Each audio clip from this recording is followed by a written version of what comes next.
యోధుల గురించి మాట్లాడుకునేప్పుడు చేతుల్లో ఖడ్గం, కవచం పట్టుకున్న వీర పురుషులను ఊహిస్తాం. కానీ భారతీయ పురాణ సాహిత్యంలో అలంకరించబడిన ధీర స్త్రీల కథల్లో నిండి ఉన్నాయి.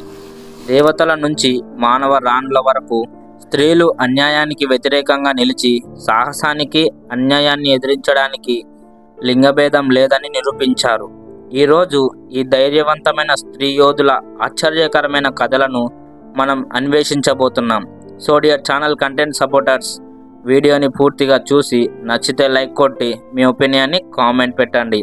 ఇలాంటి ఇంట్రెస్టింగ్ కంటెంట్ కోసం మన ఛానల్ని సబ్స్క్రైబ్ చేసుకొని పక్కన బెల్ బటన్ని ఆన్లో ఉంచుకోండి. ఇక లేట్ చేయకుండా వీడియోని అయితే ఎక్స్ప్లోర్ చేసేద్దాం.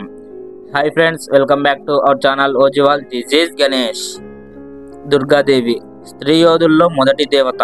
స్త్రీ యోధుల గురించి ఆలోచించేటప్పుడు మనకు ముందుగా గుర్తొచ్చే పేరు దుర్గాదేవి.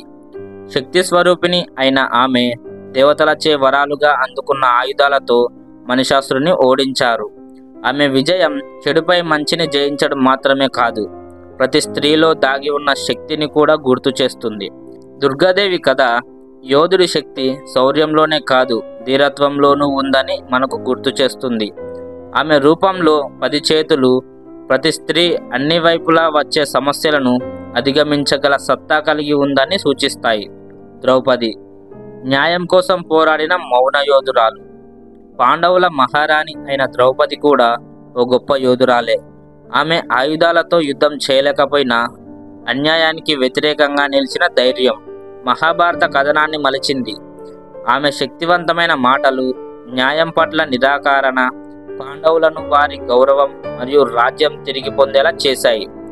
అన్యాయానికి వ్యతిరేకంగా ధైర్యంగా పోరాడిన ద్రౌపది సతీత్వం మరియు న్యాయానికి శాశ్వత చిహ్నంగా నిలిచింది. ఝాన్సీ లక్ష్మీబాయి ఆధునిక పురాణ యోధురాలు. ఆధునిక పురాణాల్లో రాణి లక్ష్మీబాయి ఒక ప్రత్యక్ష శక్తి. 1857 భారత స్వతంత్ర సంగ్రామంలో ఆమె వీరోచిత పోరాటం స్త్రీ యోధుల్లో చిరస్థాయిగా నిలిచింది. పోరాటంలో ధైర్యవంతంగా స్త్రీల మాదిరిగానే ఆమె కూడా పోరాడి స్త్రీ ఒక సమయంలో పోషణకర్తగాను రక్షకురాలిగాను ఉండగలదని నిరూపించింది. కైకేయి యోధురాలుగా మారిన వ్యూహకర్త. మహాభారతంలో కైకేయి పాత్రను తరచుగా తప్పుగా అర్థం చేసుకుంటారు, కానీ ఆమె ఒక సమర్థవంతమైన యోధురాలు మరియు రథసారథి. యుద్ధంలో దశరథుని ప్రాణాలు కాపాడినందున ఆమె 2 వరాలు పొందారు. ఆమె కథ యోధుల నుంచి వ్యూహకర్తల వరకు మహిళలు ఎన్నో పాత్రలు పోషించగలరని సూచిస్తుంది. చిత్రాంగద యోధురాలు రాణి. మణిపూర్ కుమార్తె అయిన చిత్రాంగద అర్జునుడి సతీమణి మాత్రమే కాదు, ఒక సమర్థవంతమైన యోధురాలు కూడా. ఆమె ధైర్యం మరియు శౌర్యం స్త్రీలు మాత్రమే దేవతలుగా కాకుండా భూమిపై కూడా నిపుణులుగా నిలిచిన సాక్ష్యంగా నిలుస్తుంది. మీరాబాయి ఆధ్యాత్మిక యోధురాలు. మీరాబాయి ఆధ్యాత్మికతకు చిహ్నంగా నిలిచినప్పటికీ ఆమె జీవితం ఒక యుద్ధమే. ఆమె భక్తి మరియు సమాజ నియమాలకు వ్యతిరేకంగా నిలిచిన ధైర్యం ఆమెను ఒక ఆధ్యాత్మిక యోధురాలుగా నిలబెట్టింది. ఆమె కథ నమ్మకం మరియు పట్టుదల కూడా సాహసంగా ఉంటాయని సూచిస్తుంది. శక్తి అవతారాలు. దుర్గాదేవి 9 రూపాలు. శైలపుత్ర నుంచి సిద్ధిదాత్రి వరకు దుర్గామాత 9 రూపాలు స్త్రీ శక్తి వివిధ స్పర్శలు ప్రదర్శిస్తాయి. ఈ రూపాలు చెడును నాశనం చేసి సమతుల్యాన్ని పునరుద్ధరించేందుకు సిద్ధంగా ఉంటాయి. ఈ అవతారాలు ప్రతి స్త్రీలోనూ అనేక శక్తి స్పర్శలు గుర్తు చేస్తాయి. దసరా సందర్భంగా అమ్మవారికి సంబంధించిన వీడియోస్ మన ఛానల్లో అప్లోడ్ చేశా. ఇప్పటి వరకు చూడని వాళ్ళు ఎవరైనా ఉంటే మన ఛానల్లో ఉన్నాయి, వెళ్ళి చెక్ చేయండి. లేదా ఈ వీడియో ఎండ్ స్క్రీన్లో ఆ వీడియోస్ లింక్స్ ఇస్తా, అక్కడి నుంచైనా చూడండి. సీత సూక్ష్మ యోధురాలు.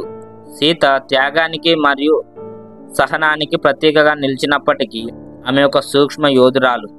ఆమె కష్టాలను ధైర్యంగా ఎదుర్కొంది. ఆమె కథ మనకు ప్రతికూల పరిస్థితుల్లోనూ సౌందర్యంతో ఉండగలిగే శక్తిని నేర్పిస్తాయి. అప్సరసలు మరియు యుద్ధాల్లో వారి పాత్ర. మేఘనాథుడి లాంటి అప్సరసలు వారి అందంతో మాత్రమే కాకుండా యుద్ధాల్లో వ్యూహకర్తగా జోక్యంతో కూడా సత్తా చాటారు. వారి తెలివితేటలు శారీరక శక్తి కంటే ప్రబలంగా ఉంటాయని సూచిస్తాయి. ఈ యోధుల కథల నుండి పాఠాలు. ఈ కథలు కేవలం పురాణ కథలు మాత్రమే కాదు, ఇవి మనకు జీవిత పాఠాలు, ధైర్యం అనేది ఆయుధాల్లోనే కాకుండా అనేక రూపాలు ఉంటుందని అవి మనకు నేర్పిస్తాయి. ఈ యోధుల వారసత్వం సత్యం కోసం పోరాడే ప్రతి స్త్రీలో జీవిస్తూనే ఉంటుంది. So guys, that's the video. నచ్చితే లైక్ కొట్టి మీ ఒపీనియన్ని కామెంట్ పెట్టండి. ఇలాంటి మరింత ఎక్స్క్లూజివ్ కంటెంట్ కోసం మన ఛానల్ని సబ్స్క్రైబ్ చేసుకొని పక్కన బెల్ బటన్ని ఆన్లో ఉంచుకోండి. మరో మంచి వీడియోతో మీ ముందుకు వస్తాను. అంతవరకు థ్యాంక్స్ ఫర్ వాచింగ్. జై హింద్.